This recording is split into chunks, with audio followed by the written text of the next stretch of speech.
everything is okay in a fundamental sense because I realize that this is a dream. But actually what you'll notice if anyone has practiced lucid dreaming is like even though everything's okay, there's kind of like um there's tracks and it takes a shitload of energy to get off the track. And like you can suffer in a dream. Like even when you realize it's a dream, right? Like another way to say it would be when you watch a movie, there's like really good movies and there's some mediocre movies and then there's bad movies. And so yeah, it's all made up, but like there's a sense in which like the more reactive you are, the more mediocre or bad the movie is, and like or the more painful the dream is, and you just don't need that. So it's not a problem. You don't believe in it. You know it's not real, and it's kind of like you might as well rest in deeper peace.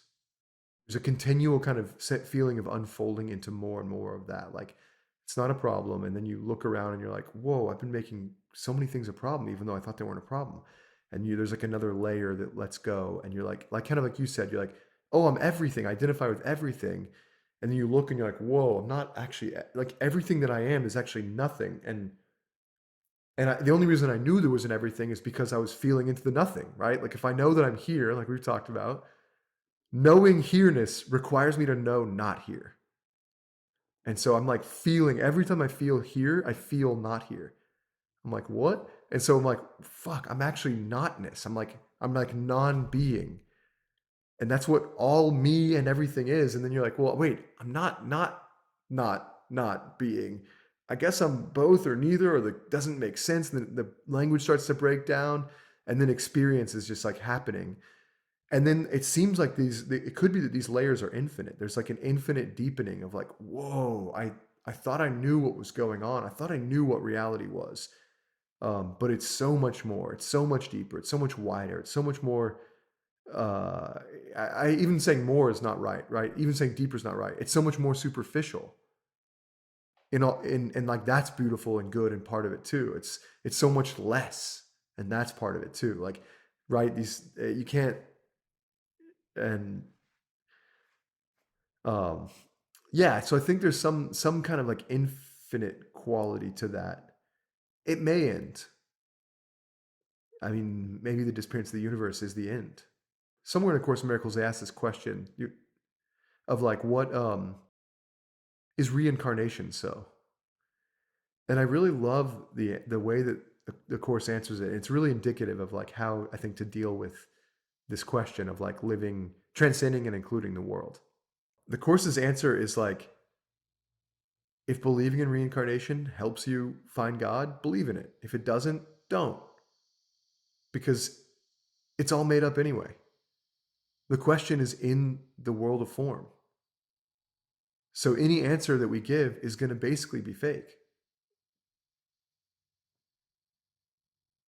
So just do whatever it is that helps you move to love and respond to fear with love. That's always the answer. And so that's the question of like, how do you transcend and include the world? You always ask, what's it for? Like you start to see everything symbolically.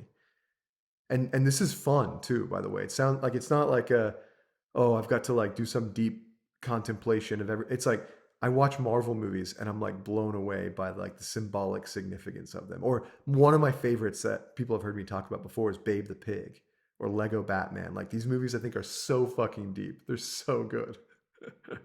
or a movie about forgiveness is Encanto. The Disney movie Encanto is like an incredible movie about forgiveness in my mind. So yeah, you start to see what it's really for, and the more you can ask yourself that question, the less things that used to bother you bother you. You're like, oh, what this is really for is for me to believe that I'm a victim of this person, or this frame, or this organization, or whatever, and that's my choice. That's my doing. So I can change it if I want. And I don't have to. There's no pressure to change it. I can keep suffering for as long as I want. And that's genuine. That's not like a fake, obviously you should change. No, like you can only handle so much at a time. And sometimes you realize more than you can take on. And you're like, I'm gonna set this one aside for now. I'm gonna deal with one thing at a time. And that's okay. because it's all an illusion anyway.